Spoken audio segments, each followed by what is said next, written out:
Рудозем е малък град, закътан в полите на планината Родопи, славеща се със своята красива природа и древна история.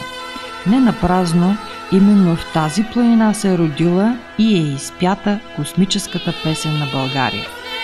Градът се намира на около 30 км от областния център Смолян, в чието близост е един от най-големите зимни курорти Пампорово и на около толкова километра от най-близкия граничен пункт с Гърция край Златоград. Хората от Рудозем и региона се надяват, че границата и тук скоро ще се отвори, защото пътя през Елидже вече е готов от българска страна. Природните дадености, красивите планински гледки, съхранената и действена природа, разнообразните и защитени растителни животински видове превръщат този край в привлекателна територия за екотуризъм. Създадените 6 екопътеки и с историческите забележителности и биоразнообразието са ново предизвикателство за любителите на природата. Затова всеки според своя интерес може да направи своя избор. Екопътеката Циганско градище съдилището обхваща защитената територия Натура 2000. Тук се намират вековни букови гори, многобройни ята от редки видове птици, предизвикащи голям интерес след орнитолозите. На неговата територия е и най-голямото находище в света на защитения вид родопски крем. До средновековната крепост Козник от 14 век, служила за отбрана на Родопите, се стига по екопътека Кичи-Каяк Козник. По време на турското робство крепостта е наречена Ерим Папа от местното население, а от турците Кичи-Кая, означаващо Козя скала. В близост до нея се намира и древното римско светилище. По нея могат да се видят интересни скални образования, двамата братя и главата. Крепостта Козник е единственото място в южните Родопи, откъдето може да се види гледка от 360 градуса. Приятна разходка през вековно-планинските ливади и действени гори, включваща почти всички растителни и животински видове, характерни за района, предлага 5-километровата екопътека от село Мочура.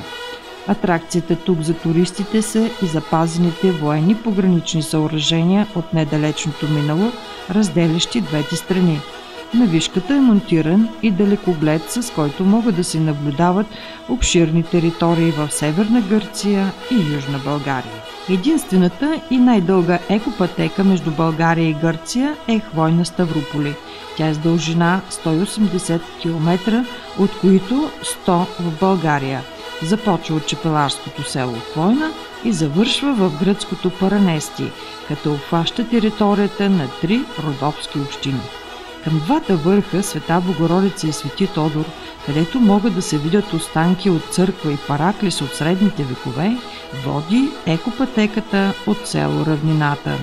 От тези върхове се откриват красиви панорамни гледки и могат да се видят обсерваторията на връх Рожен и телевизионната кула на връх Снежанка в курорта Пампорово. На 1414 метра се издига връх Бабина чука и от тук до язовир Пловдивци води друга 7-километрова екопътека село Пловдивци. По всички тези пътеки и чудни места в планината те посрещат чешми, направени от родопчани, както и беседки, пейки и множество кътчета за отдих. В една такава модерна база може да се развие и спортния риболов и има и богата възможност за избор. Джамията в село Чепинци е единствената в България с 2 минарета. Тя е с богат библиотечен фонд, с над 800 печатни издания и с 350 тома ръкописна литература, арабска калиграфия, поезия, история, музика. Тук се пази и най-стария Коран в България, наричан Златния Коран, който е с над 600 годишна история. Храмът Свети Георги Победоносец е построен през 1926 година в памет на загиналите във войните и боевете за освобождението на Родопите. Имената на падналите и до днес се пазят на паметната плоча, направена от Военното министерство. Град Рудозем е разположен по долината на река Арда на 700 км над морска височина. Първото име, с което се споменава в турските документи, е от 1676 година и се нарича Палас. През 1934 година е преименуван в Рудозем. След 1945 година от малко селце Рудозем преживява голям икономически възход и става един от най-известните градове с рододобивна и родопреработваща промишленост. Наред с нея сега се развива и леката промишленост. Със своите предприятия за козметика Рубела и Вентони Козметик, козметичните продукти за лицето, тялото, косата вече са известни не само на пазарите в България, но и в Европа и Азия. Природните и исторически забележителности дават възможност за развитието на различен вид туризъм – екологичен, селски, културно-исторически, риболовен. За кратко време в Рудозем и района са построени 16 хотела и къщи за гости. Най-големият хотел в града е Рубис, който разполага с модерна леглова база.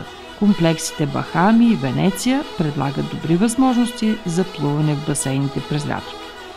Гостоприемно те посрещат къщите за гости в региона, откъдето започват или завършват екопътеките. Празниците и тук са неизменна част от живота на хората. Най-популярният празник е Байрам. За Курбан Байрама основното ястие е курбанското месо и се приготвя с 7 вида растителни продукти, а на Шекер Байрам те посрещат с баклава, сладки и кафе с много захар. Последната събота и неделя на месец август е празника на Рудозем. Неизменно свързан през годините и запазил и днес традицията на Деня на миньора. За първи път през 2012 година е отворен пункта с Гърция и празникът е празнуван заедно от хората от двете страни на границата. За ориентир на туристите вече е изграден в центъра на града туристически информационен център. Намирайки се в сърцето на Родопите, запазил традициите на дедите, разполагаш с необятни природни дадености, Рудозем е една нова възможност за преоткриване.